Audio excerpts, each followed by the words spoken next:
Okay, abstract groups. Time for an actual groups to start becoming more theoretical a little bit more. Somewhat at least. For each given theta, find inverse, theta squared, theta cubed, theta fourth, theta 100, theta 101. So a lot of this involves a property on exponentials or two, like using those properties to be able to, which can be applied to groups. So in A, it's theta 1 that goes to 2 and 2 goes to 1. It's a simple, I write the 2 row form, it's 1 goes to 2, 2 goes to 1. Make it simpler probably. So the inverse is just flipping them.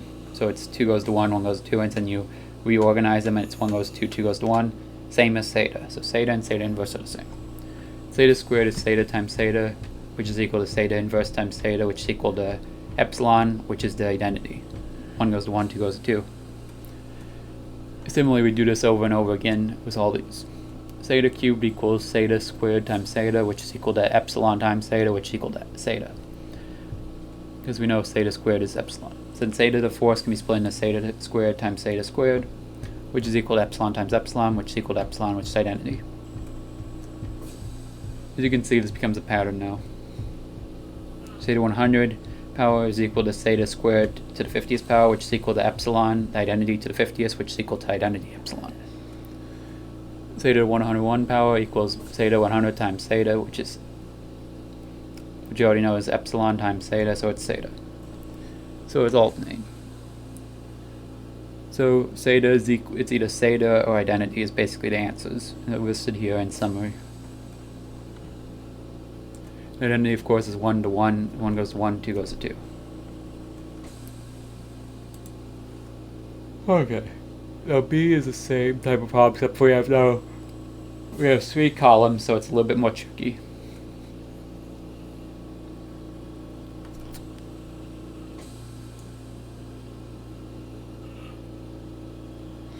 But it's just to pay attention. We have the original problem here. I put it in the 2-row format. So inverse, just flip them, and it's different this time. So theta squared we have to manually calculate like before, but it's equal to theta inverse, it turns out.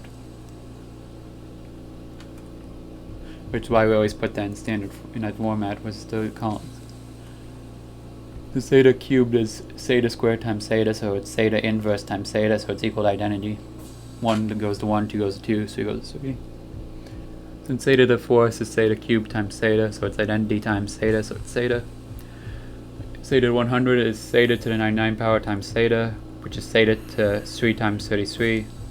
Eventually you can make theta cubed. Theta cubed is epsilon, so we kind of want that. You kind of want to put that identity in, or whenever we can to make it easier. So it becomes just identity times theta eventually, which is theta. 101 power is theta 100 times theta, so it's theta times theta, because of what we found out. Theta squared, which is theta inverse. So in summary, that's it. We have 3 different values, basically.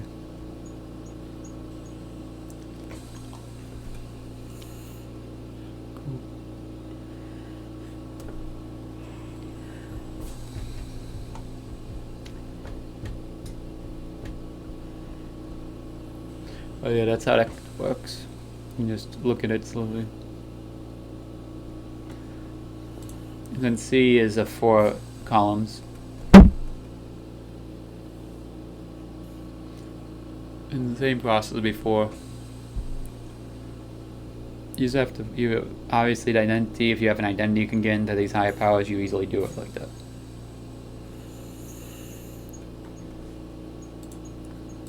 I think you got that though.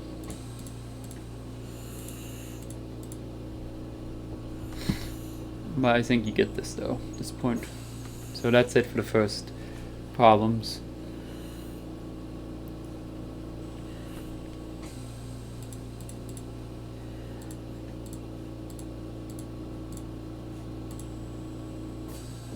Okay, now it's time for a sort of proof. It is a proof, but it's a very, they even give you this. Basically, you have A and B be elements of a group. Show that A, B, the inverse of the product A, B is equal to A inverse times B inverse. If and only if A, B equals BA, so basically it's commutative. The product is commutative of A and B. That is, show both of the following. So you first show AB equals BA implies that AB, the inverse of AB equals A inverse B inverse. Then if you assume that the inverse of AB equals A inverse B inverse, then you get AB equals BA. So basically you prove the commutatives then. And you assume if they're commutatives, then you have that. Okay. So one is pretty straightforward. AB equals BA means that the inverse of AB is equal to inverse of BA. Now that's because of how that this formula, this inverse theorem here, how you reverse them. And that equals, basically it implies this, which is equal to A inverse times B inverse. Because I mean, if you take the inverse of both sides, with these being equal, it'd basically be taking the inverse of both sides, and AB would be B inverse A inverse, but it's also equal to BA inverse. So B, which is A inverse B inverse. And that's because because it's commutative, basically. You're saying it's commutative, so it won't matter, basically, is what's going on here, and this is the fancy way of showing it. Then in the second part, you assume the inverse can equal A inverse B inverse. Using this theorem here. Because it's basically already using it, it's like the opposite of it, so you then apply this. So you take the inverse of this whole, this implies that the inverse of the product AB's inverse is equal to A inverse B inverse, the inverse of that. Pretty much, that's what's implying, because you can take the inverse of both sides here.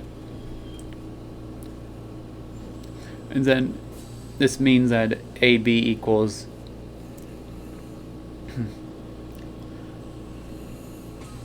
because you take the inverse of both sides, you get AB on one side, because that's what the inverse of an inverse is. It'd be AB.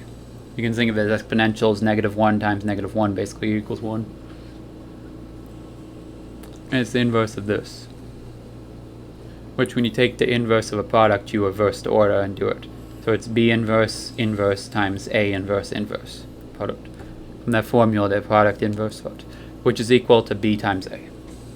So AB equals BA. And that's how it works. In these very slim details, it basically works out that heavily based on this one theorem.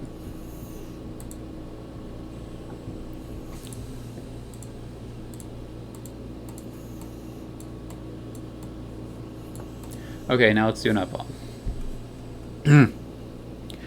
12. We have 3 parts to this. The last part's very quick, though, at least. Given that the group G equals A squared, A cubed, A force, given that G equals that is a group of order 5, given that's a group was A to the 5th equals E, construct its multiplication table. E equals identity. In general, that's what they start with. So you just line these up, and you can't have A to the 5th, A to the 6th, so you have to simplify that down basically whenever we have it. So A times A to the 4th,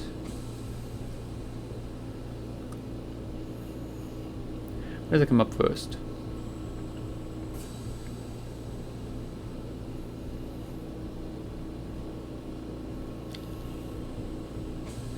Oh yeah, A to the 5th is equal to E automatically. So A times A to the 4th would be A to the 5th, so that's E. But A squared times A squared is, so you just keep on adding the powers like normal. Then you eventually get to here where it becomes A squared times A fourths. It's A to the 6th, which is equal to A to the 5th times A, which is equal to E times A. Because A to the 5th is E, that's equal to A. That's why A is there, and it keeps on going until you fill out the whole table. In the red, I tried to write out these steps, and I think they're pretty clear.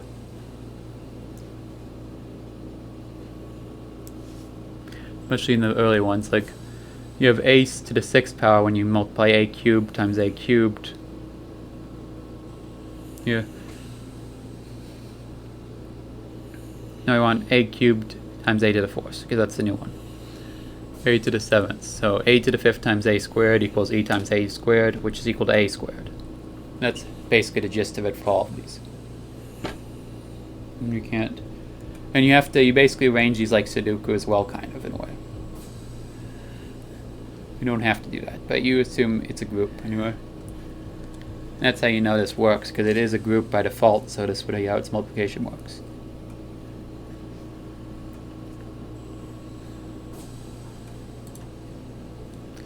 Then for each g and g, does g to the m equal g to the n power when m congruent to n modulo 5? So m congruent to n modulo 5 implies that it means that m equals 5q1 plus r and n equals 5q2 plus r. R is in 1, 2, 3, 4. If g is in g, big G, that implies that g to the 5th equals e.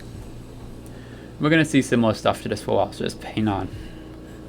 G to the m equals g to the 5q1 plus r. Then that's multiplication of the two. You separate the addition. Then it's g to the 5th raised to the power q1. G to the 5th is, we know, e.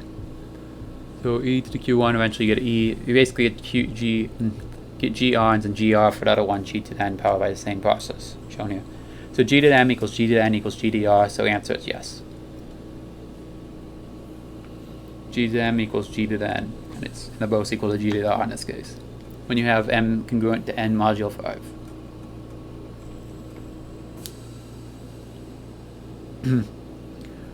And 12, 13, 3, is g abelian, and yes, because you can split the diagonal down and you get the exact same image on both sides. A cubed, e a squared, so you get a squared, a force a squared, a force a cubed e, then a to force, a to force.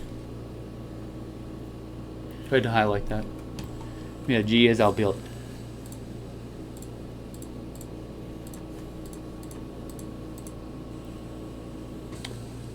Okay, 2 more problems, technically, only 2 more. We have a few exercises to go through. 16's easy though. In a group G, express A, B, C, D, the product A, B, C, D inverse in terms of the individual inverses. So you just do that theorem as I showed in one of the earlier ones. You just reverse them and take the inverse. So D is last, so it becomes first. D inverse, C inverse, B inverse, and A inverse. That's all you have to do.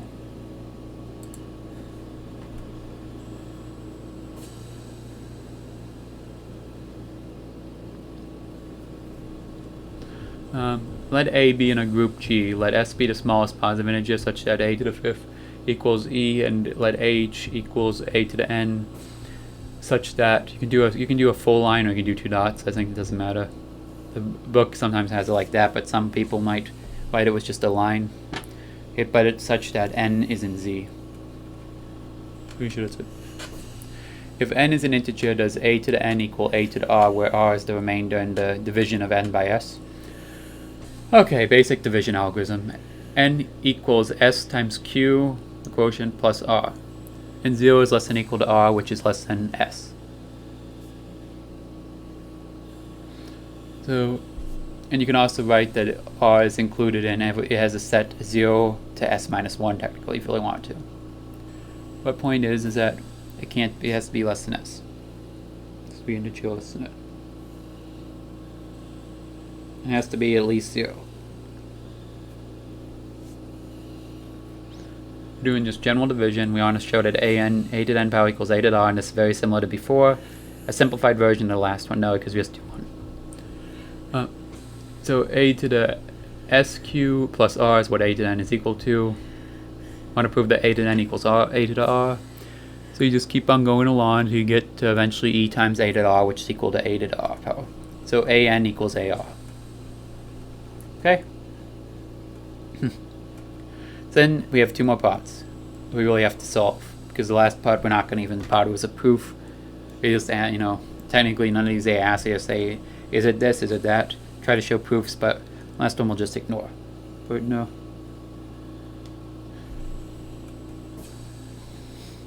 Is A to the H equal to A to the K whenever H congruent to K modulo S? So that's modulo S. Very similar to the last one though. We had to do that Lon's thing. Number 12 it was when we... So the thing is that this time we have to do... So A to the S equals E. We know that because it says it right here. A to the S equals E.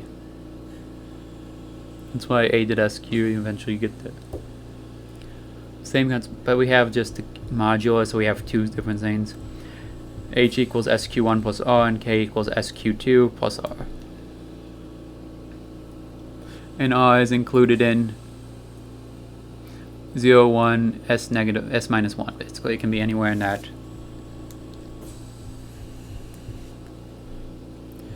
So A to the H equals A to the SQ1 plus R, and then you get A to the H equals ASQ1, which is E to the Q1 times A to R. Eventually you get A to the R power. It's an 8K, same thing, A to the R. So they're both equal to each other, which is each of them equal to A to the R power, so the answer is yes, when you have this condition. H congruent to K modulus.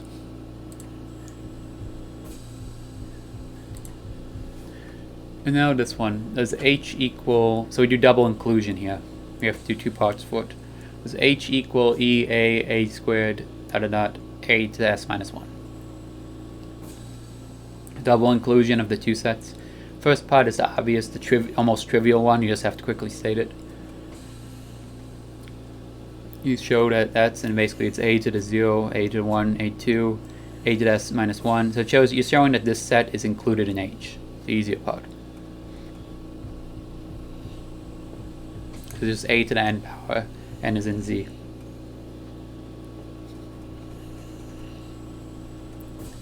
And it's obvious, A to the 0 will be E, and then A to the 1, A to the 2, and then A to the S minus 1. Because A to the 0 is E. You could eventually just say E, A1, A2, and then A to the S minus 1. But the main thing of concern is 2, which is again quite similar to what we've seen before, just slightly different. We have to show H is included in E, A squared, A to the S minus 1. So let X is in H such that, imply that X equals AN, and N equals SQ plus R, similar to the division as before. 0 is less than or equal to R less than S. So R is in 0, 1, eventually the S minus 1. X equals A to the N power equals A to the SQ plus R, because that's what N is equal to. You split them up, eventually you get E to the Q times A to the R equals E times A to R equals AR. So that all means that X equals A to the R, which is included in A0, A1, A2, A to the S minus 1, which is equal to E, A2, A to the S minus 1 power, which implies that X is included in that set. So H equals, because X is in H and X is included in that set, isn't it? So H equals the set in the end, because we did that and we also did the earlier part. That part and that implies that H is included. H equals the set. Finally, for if AH is in H, is its inverse in H? Yes, we're just leaving it at that. I think that's enough for one section.